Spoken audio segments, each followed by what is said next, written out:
The FBI is also on the scene of the shopping mall siege in Nairobi, Kenya.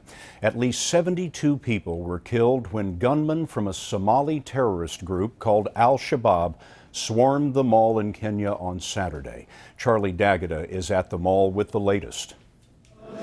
Today, 5 days after the attack, more bodies were pulled from beneath the rubble of the Westgate Mall. New video released by the Kenyan government shows the full extent of the destruction. 3 floors collapsed after a fire and a series of explosions crippled part of the shopping complex. Today, it was still smoldering. Forensic teams from the United States and Europe joined the investigation, sifting through the rubble, gathering evidence. Bomb disposal teams from the FBI began fingerprint, DNA, and ballistic analysis to help determine the identities of the victims and the Al-Shabaab gunmen.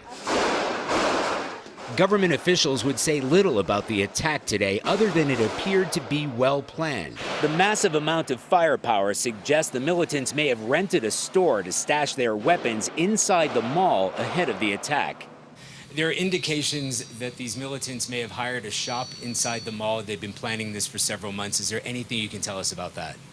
Whether the terrorists hired a shop in the mall is a rumor we have heard, just like you, and we will retreat as such until the forensic exercise and any other investigation taking place prove it otherwise. Flags were flown at half-staff today to mark a 3-day period of mourning as Kenyans continue to hold funerals for the dozens of victims killed in the attack. Tonight, for the first time, the leader of Al-Shabaab in Somalia confirmed his group was responsible for the massacre in retaliation for Kenya's military involvement in Somalia. And Scott, he warned there would be more violence to come unless Kenya pulls its troops out of Somalia. Charlie D'Agata in Nairobi. Thank you, Charlie.